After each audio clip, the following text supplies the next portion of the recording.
नमस्कार, मैं श्यामगिरी। आप देख रहे हैं टीवीसीएन न्यूज। टीवीसीएन न्यूज में आप सभी दर्शकों का स्वागत है।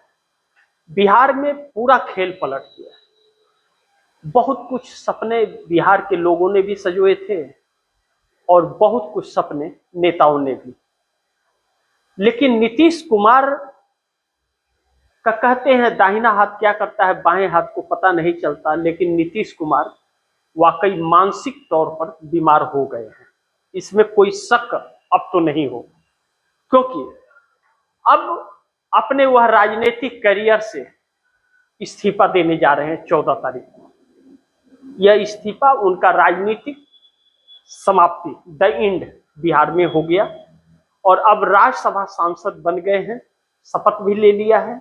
दिल्ली में किसी कोने में पड़े रहेंगे, लेकिन जेडीयू के 70 विधायकों के बगावत के बावजूद भारतीय जनता पार्टी के हाथ में सत्ता नीतीश कुमार का सौंपना जेडीयू को 2 टुकड़े करने के लिए काफी है, क्योंकि जिस तरह से सांसद और विधायक बगावत कर रहे थे उस तरह से नीतीश कुमार को फैसले अलग लेने थे।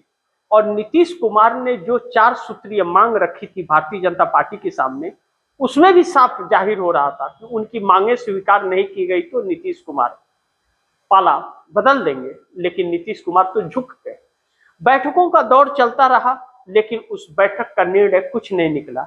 वही हुआ जो भाजपा चाह रही थी।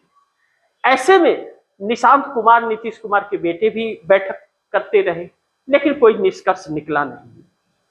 ऐसे में अब नीतीश कुमार का इस्तीफा 14 अप्रैल को होगा और 15 को नई सरकार का गठन होगा। 13 तारीख को नीतीश कुमार कैबिनेट की बैठक करेंगे, आखिरी बैठक। उस बैठक का क्या महत्व होगा जो सीएम 14 को इस्तीफा देने वाला है और 15 को देगा, तो वह मार्गदर्शक में जाने वालों का भाजपा कितना कद्र करती है यह देश जानता है। लेकिन बड़ी महत्वपूर्ण यह है कि जेडीयू के नेता इस वक्त नीतीश के घर पर चक्कर लगा रहे हैं कि हमें मंत्री बनवा दीजिए, हमें मंत्री बनवा दीजिए। अब किसे मंत्री मिलेगा किसे नहीं मिलेगा यह अभी कुछ कहना ठीक नहीं है, क्योंकि जेडीयू के किसी भी व्यक्ति को मंत्रालय इतनी आसानी से अब नहीं मिलेगा और ना तो उनकी कोई कद्र और इज्जत रहेगी। यह साफ है, इसमें कोई शक नहीं है।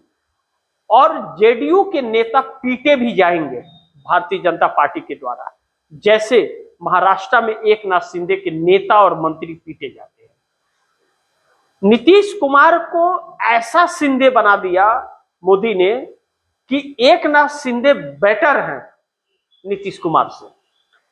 अब फैसला यह होना है कि नीतीश कुमार के जो 70 नेता बगावती थे, अगर उन नेताओं को मंत्रिमंडल नहीं मिला तो जेडीयू के 2 टुकड़े होंगे, वैसे ही जैसे एनसीपी के हुए थे। निशांत कुमार किसके साथ होंगे यह देखना बड़ी महत्वपूर्ण होगा, लेकिन जेडीयू के टुकड़े होना यह संभावित है।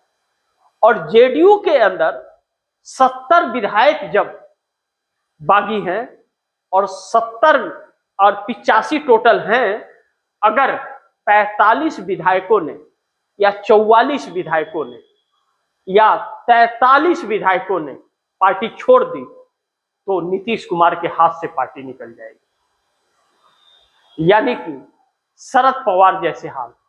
तो शरद पवार ने तो पार्टी संभाल ली, 9-8 उनके सांसद भी जीत के आ गए।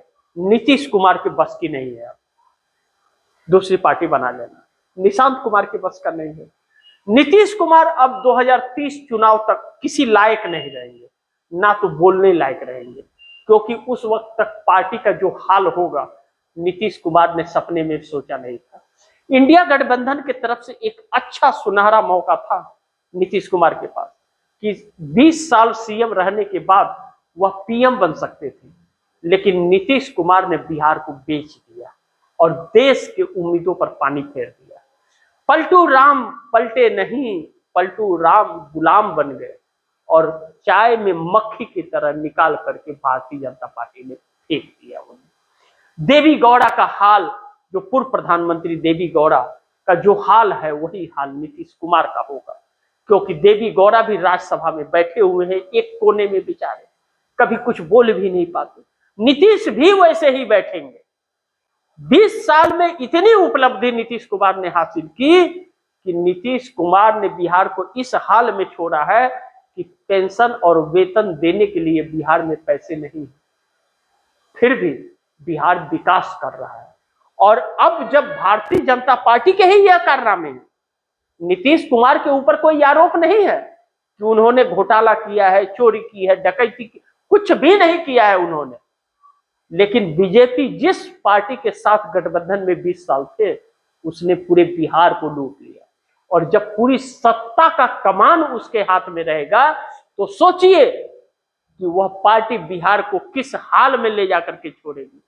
कुछ पत्रकार मीडिया भाई हमारे खुश तो हैं, क्योंकि उन्हें मोटा धन भी मिलता है और उसी के लिए काम भी करते हैं, लेकिन सब कुछ अब इतना आसान नहीं होगा। बिहार को बहुत बुरी तरह से ठगा गया है और नरेंद्र मोदी के लिए बिहार बहुत जरूरी था, क्योंकि महाराष्ट्र भाजपा के हाथ में है, मध्य प्रदेश हाथ में है, यूपी महाराष्ट्र मध्य प्रदेश यूपी हाथ में है, बिहार हाथ में आ गया, पश्चिम बंगाल में कोशिश है और आसाम में फिर सत्ता लाने की कवायद।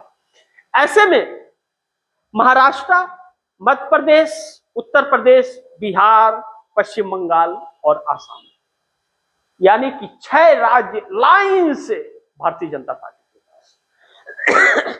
यह यूं ही नहीं है, इसके पीछे बहुत बड़ी साजिश है। 1 नेशन 1 इलेक्शन और महिला आरक्षण का जो कवायद यह सरकार रची है, जो विशेष सत्र बुलाया गया, इसके तहत भारतीय जनता पार्टी जो सीटें इन जगहों पे बढ़ाएगी, सत्ता रहेगा तभी सीटें निकाल पाएगी और इन्हीं राज्यों से केंद्र में सरकार बना करके बैठेगी। बाकी देश के किसी भी राज्य से कोई फर्क नहीं पड़ेगा, इन राज्यों में इतनी सीटें बढ़ा देगी कि सत्ता हाथ आ जाएगा और प्रशासन, सरकार, चुनाव आयोग, न्यायपालिका, हर कोई हाथ में होगा। खुलेआम डकैती और चोरी वोट का भाजपा करेगी। नीतीश कुमार ने यह मौका सुनहरा भाजपा को दिया है। नीतीश कुमार ने बिहार के साथ धोखा किया है, इसमें कोई शक नहीं होना चाहिए, लेकिन जेडीयू के उन विधायकों के ऊपर बहुत कुछ निर्भर करता है जो 70 बगावत कर रहे थे और नीतीश ने नजरअंदाज कर दिया। अब मंत्रिमंडल के लिए वही नेता इनके पास जा रहे हैं कि भाजपा में हमें मंत्री बनवा दो। अब बनाएंगे क्या भाजपा वाले, वह भी 14 तारीख तक पता चल जाएगा और 15 तारीख को शपथ ग्रहण पे सब पता चल जाएगा। लेकिन जेडीयू का अस्तित्व बिहार से खत्म हो रहा है। आरजेडी को पहले ही चाट गई है भाजपा। देखना यह होगा कि बिहार का सत्ता फिलहाल तो भाजपा के हाथ है, आगे क्या होता है। इसी के साथ आप दर्शकों से इजाजत चाहूंगा, अगली खबर के साथ फिर हाजिर होऊंगा।